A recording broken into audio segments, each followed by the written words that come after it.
Senhor esteja convosco. Ele está no meio de nós. Proclamação do Evangelho de nosso Senhor Jesus Cristo, segundo Marcos. Glória a vós, Senhor. Naquele tempo, os discípulos de João Batista e os fariseus estavam jejuando. Então, vieram dizer a Jesus: por que os discípulos de João e os discípulos dos fariseus jejuam, e os teus discípulos não jejuam? Jesus respondeu: os convidados de um casamento poderiam por acaso fazer jejum enquanto o noivo está com eles? Enquanto o noivo está com eles, os convidados não podem jejuar. Mas vai chegar o tempo em que o noivo será tirado do meio deles. Aí então eles vão jejuar. Ninguém põe um remendo de pano novo numa roupa velha, porque o remendo novo repuxa o pano velho e o rasgão fica maior ainda. Ninguém põe vinho novo em odres velhos, porque o vinho novo arrebenta os odres velhos, e o vinho e os odres se perdem. Por isso, vinho novo em odres novos. Palavra da salvação. Glória a vós, Senhor. Sentar um pouco. O Evangelho é Marcos 2, 18 a 22. Importante analisar bem direitinho, para entender. Quanto mais a gente lê o Evangelho, eu convido você, antes da missa, a ler o Evangelho. Tá? Você que está em casa, você que está aqui. Naquele tempo, é uma linguagem litúrgica, para dizer que o Evangelho, como é palavra de Deus, ele acontece em todo o tempo. Não é só naquele tempo, não. É naquele tempo e hoje.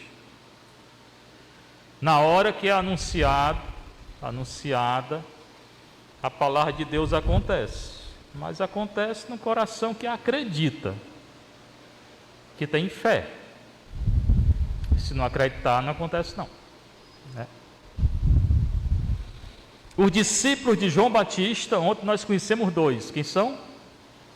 João e André, que depois Nosso Senhor escolheu para ser dos 12.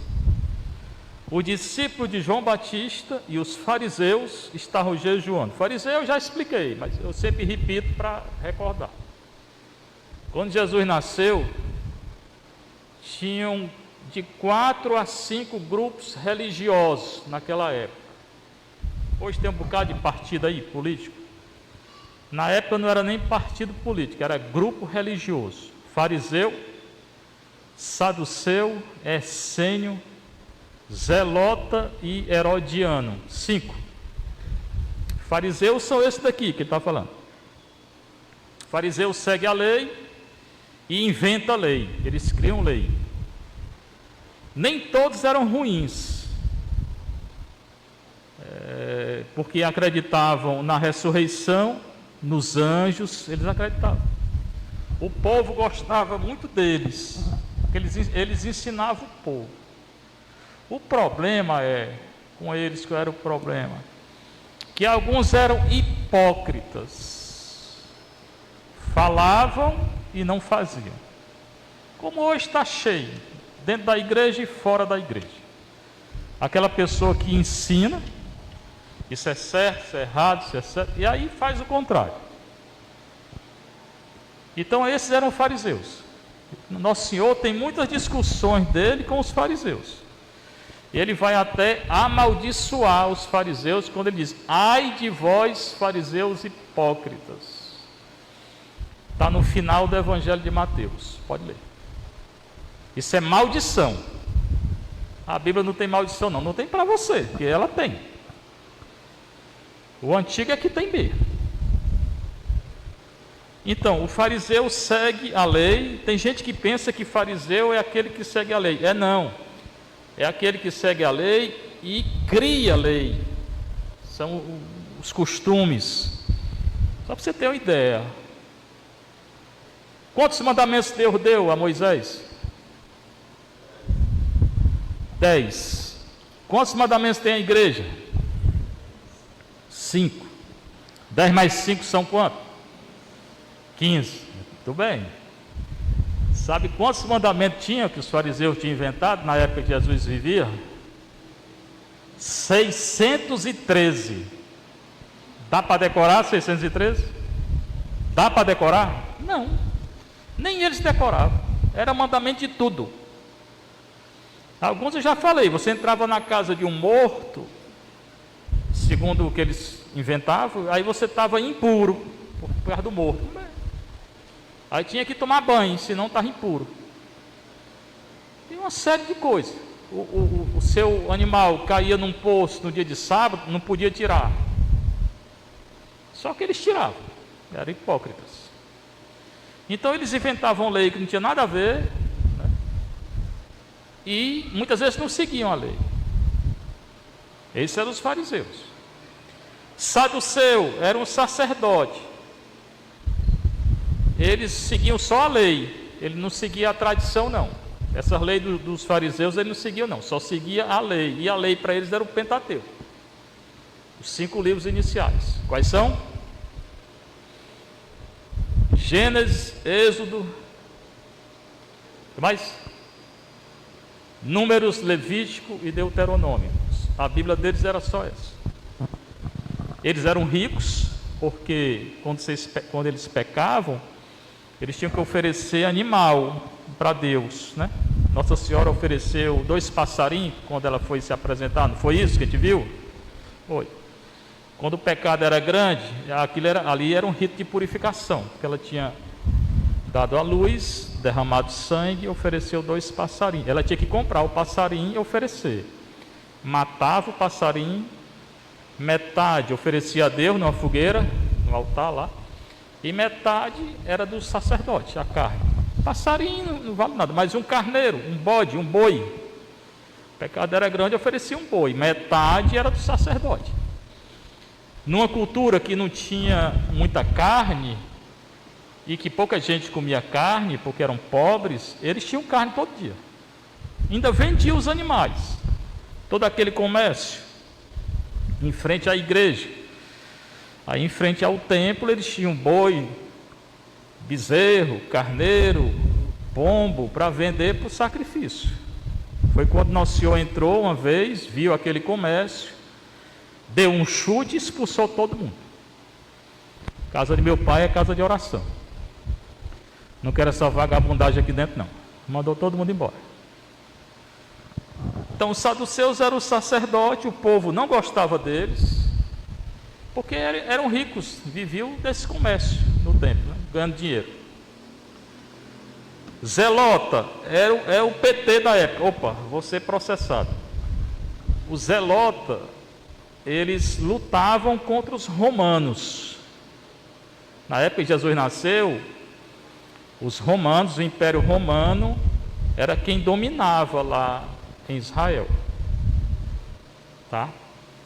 Se vocês recordam os grandes impérios da humanidade, Egito, Mesopotâmia, Medos e Persas, gregos, romanos. Um atrás do outro. Romanos, quando os romanos estavam dominando a face da terra do ocidente, Jesus nasceu. Quem era o imperador romano quando ele nasceu? Nunca leram não o Evangelho de Lucas? Pois está lá, vai ler. Quem era? Tibério. Pode ler na história também. Tibério era o imperador de Roma. Jesus nasce no reinado de Tibério. Aí tem aquele recenseamento, Maria e José vêm de Nazaré a Belém e Jesus nasce. Foi Tibério quem impôs o recenseamento. E os zelotas, eles não aceitavam os romanos no território de Israel. E eles brigavam com os romanos. E mais do que isso, eles matavam os romanos. Você conhece algum zelota na Bíblia? Tem 3, que eu garanto que você sabe quem é. Quando Jesus escolhe 12, os 12 apóstolos, tem lá em Mateus 10, um tal de Simão Zelota, não tem não? Se não tem, valer. Simão Zelota, ele era zelota desse grupo aí violento. Quando Jesus morreu, que teve aquele julgamento, eles soltaram um assassino. Quem foi que eles soltaram para Jesus ser morto? Barrabás era zelota. E depois tem um que se tornou um grande santo. Ele era muito próximo dos zelotas. Paulo, ele era fariseu e zelota. Ele diz, eu tenho um zelo pela lei. Ele era zelota por causa disso aí. Então os zelotas eram violentos. Depois tinha os essênios. Os essênios viviam longe, no deserto, esperando o fim do mundo.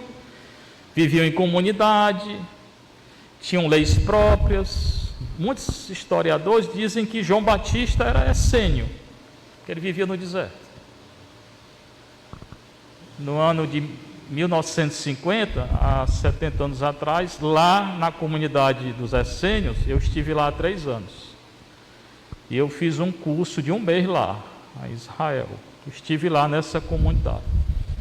Eles encontraram pergaminhos da Bíblia que até hoje são lidos e estudados, chamado de Qumran. Então os essênios eram esses, João Batista provavelmente. E herodianos eram aqueles judeus que moravam com Herodes, o rei Herodes. Não o pai que tinha matado as crianças, aquele pai já tinha sido morto, mas o filho dele, que mandou matar João Batista. E Herodes não era romano. Muita gente pensa que Herodes era romano. Não era, ele era judeu. Tanto Herodes pai como Herodes filho eram judeus. Então, quando Jesus nasce, tinha esses 5 grupos. Aqui são os fariseus, aqueles que começam a criar a lei, né? Tradição. Os discípulos de João Batista, os fariseus, estavam jejuando. Por quê? Porque João jejuava muito. Vivia no deserto jejuando. E os fariseus jejuavam também, porque estava na lei e na tradição que eles criavam. E eles notavam que os discípulos de Jesus não jejuavam. Então começou aqui uma questão, porque João Batista jejuava, os discípulos de João jejuavam, os fariseus jejuavam e nem Jesus, nem o discípulo dele jejuavam. Aí começaram a reclamar. Por que é que os discípulos de João jejuam? Por que é que os discípulos dos fariseus jejuam e os teus discípulos não jejuam? Foram perguntar ao Nosso Senhor. É implicância. Não tem hoje na igreja a mesma coisa? Tem gente que jejua e reclama dos que não jejuam, né? Por que é? Surgiu essa confusão. Muita coisa que tem na igreja hoje já acontecia há muito tempo atrás. Muita coisa. A gente que pensa que é novidade. Aí Jesus disse: os convidados de um casamento podem jejuar. O convidado de uma festa jejua. Um casamento é uma festa. Lembra o casamento lá em Caná, João 2, de 1 a 11? Jesus transforma água em vinho. Já viu alguém jejuar no casamento? Você vai convidado num casamento. Hoje não, porque tem um Covid aí, né? Mas os casamentos nos buffet aí ricos, né? Você vai para o casamento jejuar, é? É? Não. Vai tomar água lá e comer pão. Os convidados de um casamento podem jejuar enquanto o noivo está com eles? Pode não. Então, por que é que meus discípulos têm que jejuar? Enquanto o noivo está com eles, os convidados não podem jejuar. Quem é o noivo? Nosso Senhor.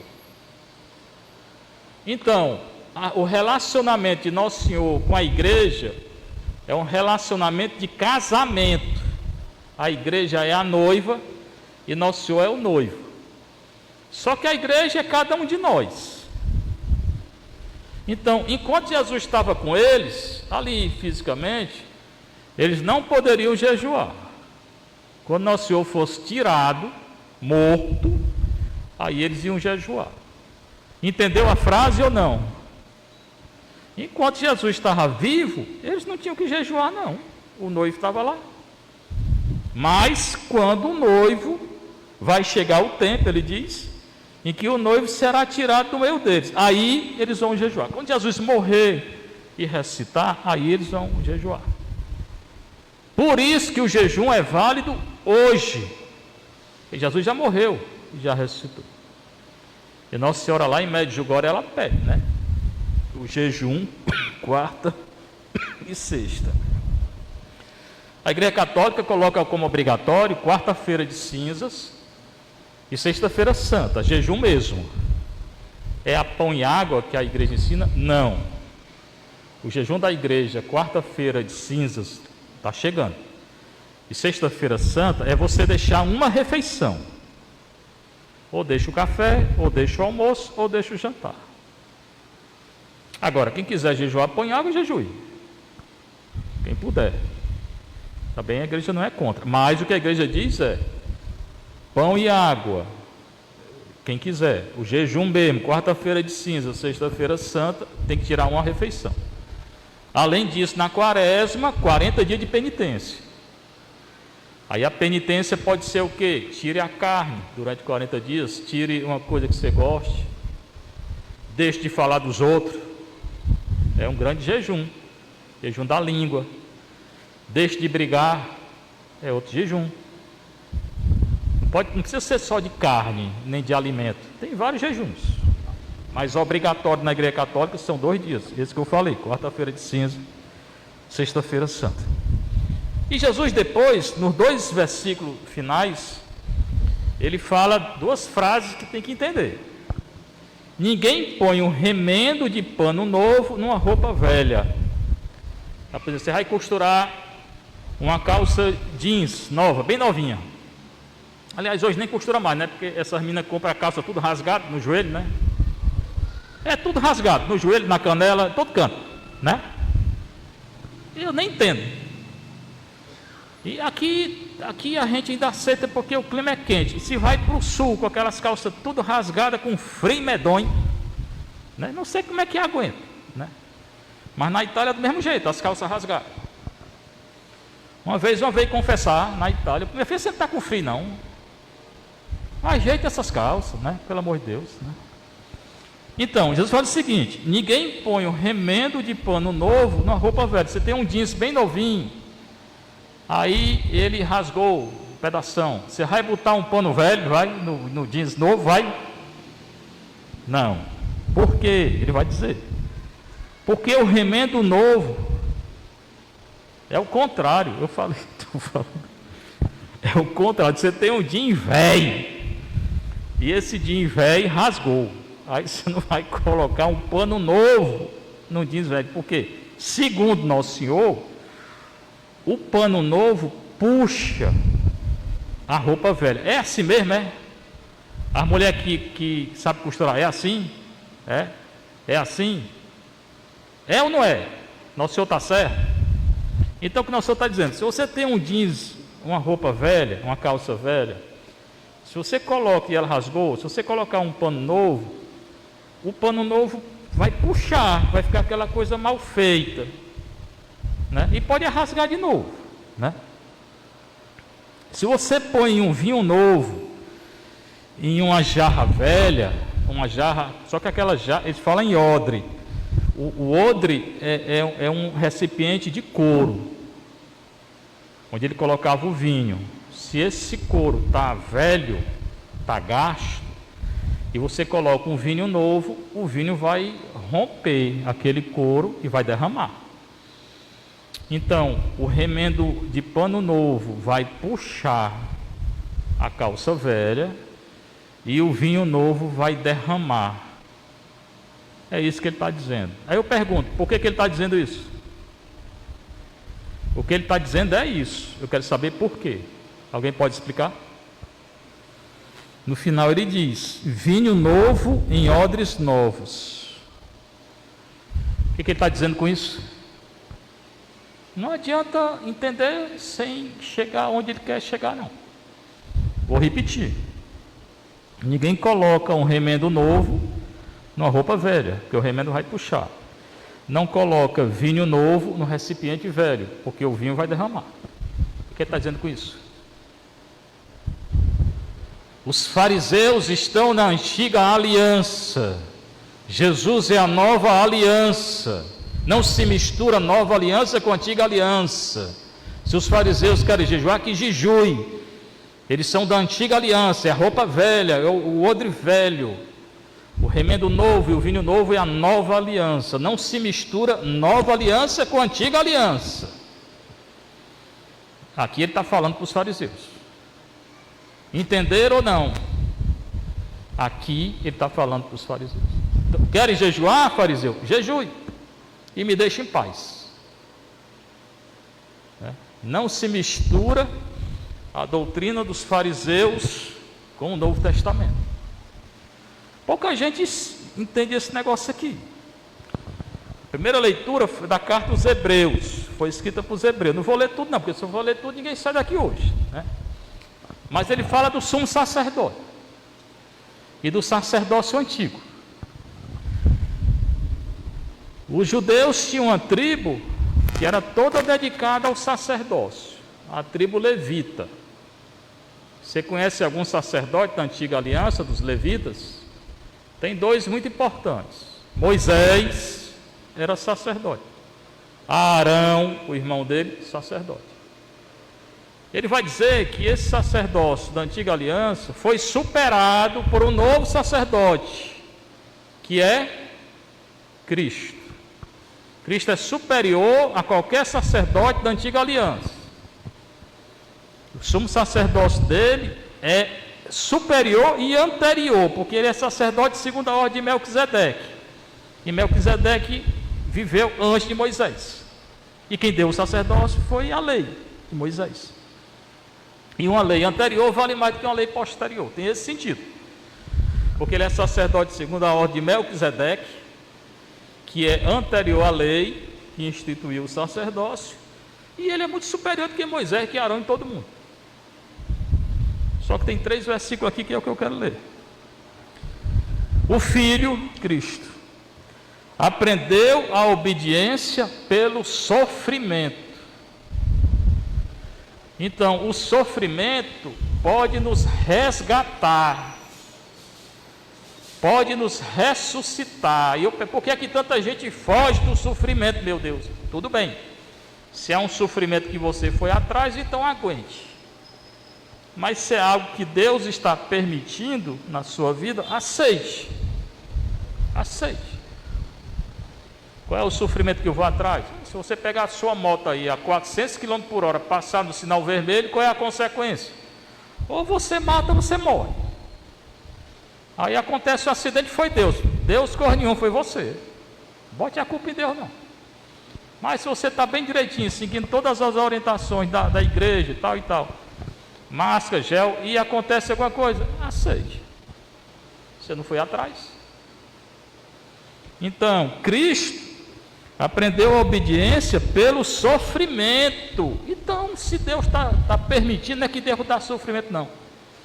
Porque esse Deus que quer sofrimento não existe, não. Não é católico, não. Ele é um Deus aí que você está inventando na sua cabeça. Ah, Deus quer que eu sofra. Deus mesmo quer não. Ele permite, e do sofrimento ele tira uma coisa boa. E o sofrimento às vezes ensina. João Paulo II tem uma carta só sobre o sofrimento, leia. Na consumação de sua vida, tornou-se causa de salvação eterna. O sofrimento de Cristo, em vez de levar à condenação, trouxe foi a salvação. Na hora que ele estava morrendo na cruz, se entregando, ele foi nos salvar. Na hora que o cão achou que tinha ganho a batalha, perdeu foi tudo. Nosso Senhor desceu no inferno e tirou quem estava no inferno.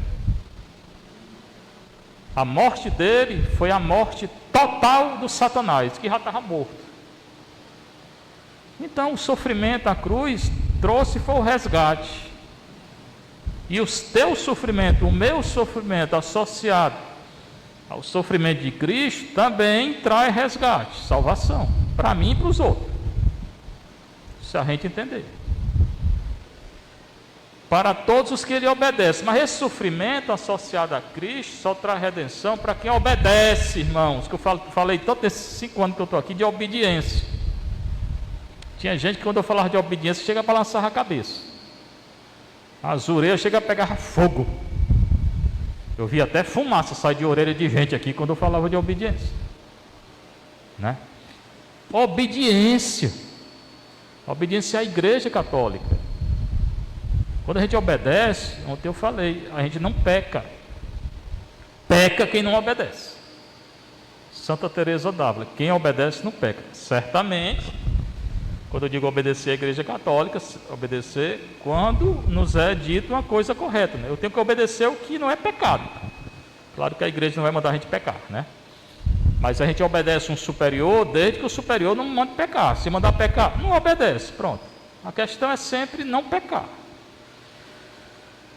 E no final ali, de fato, ele, Cristo, foi por Deus proclamado sumo sacerdote segundo a ordem de Melquisedeque. Esse Melquisedeque era um sacerdote anterior a Moisés. Então Cristo é de uma ordem anterior a Moisés. Se é anterior, ele é superior a Moisés. É a superioridade da anterioridade. É uma lei da Bíblia. Para a Bíblia, o que é antigo é o que é melhor. Para nós é o contrário, né? A gente só quer o que é novo, né?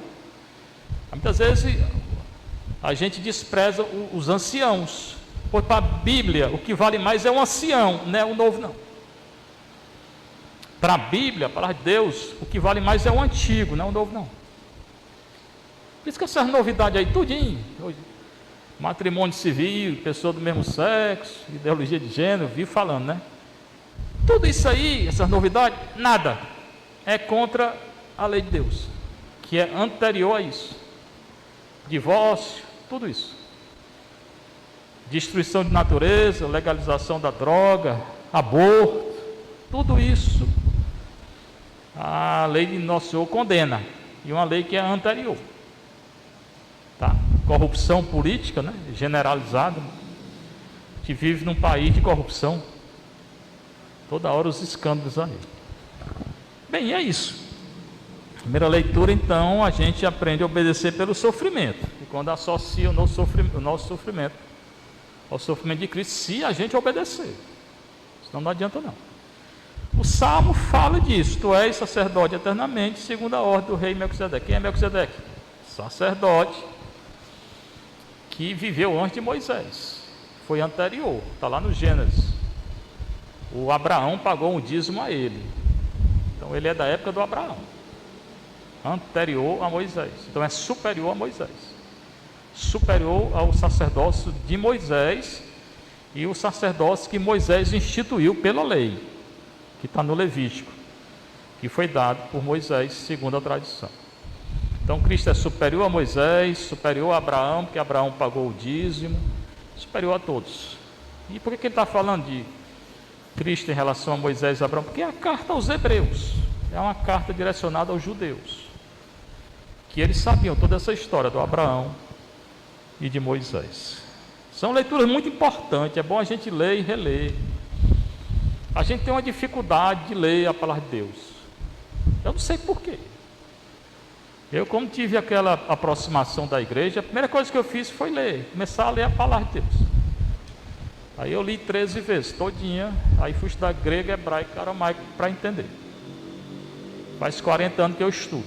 Aí a gente passa 3 horas no WhatsApp, se você contar os minutos tudinho que você passa no WhatsApp, e não passa 5 minutos com a palavra de Deus. Ao menos no WhatsApp, vá ler a palavra de Deus. Pegue, pode servir, pode. Se você usar para evangelizar, para ler, é bom. Mas se é só para dizer, conversar. Se você contar o tempo que você passa só conversando besteira, se é coisa importante, não digo. Conversando besteira. Conte os minutos do seu dia. E quanto tempo você lê a palavra de Deus? Às vezes nem 5 minutos. Pois é bom prestar atenção, né? Seja louvado nosso Senhor Jesus Cristo. Para sempre seja louvado e sua mãe Maria Santíssima.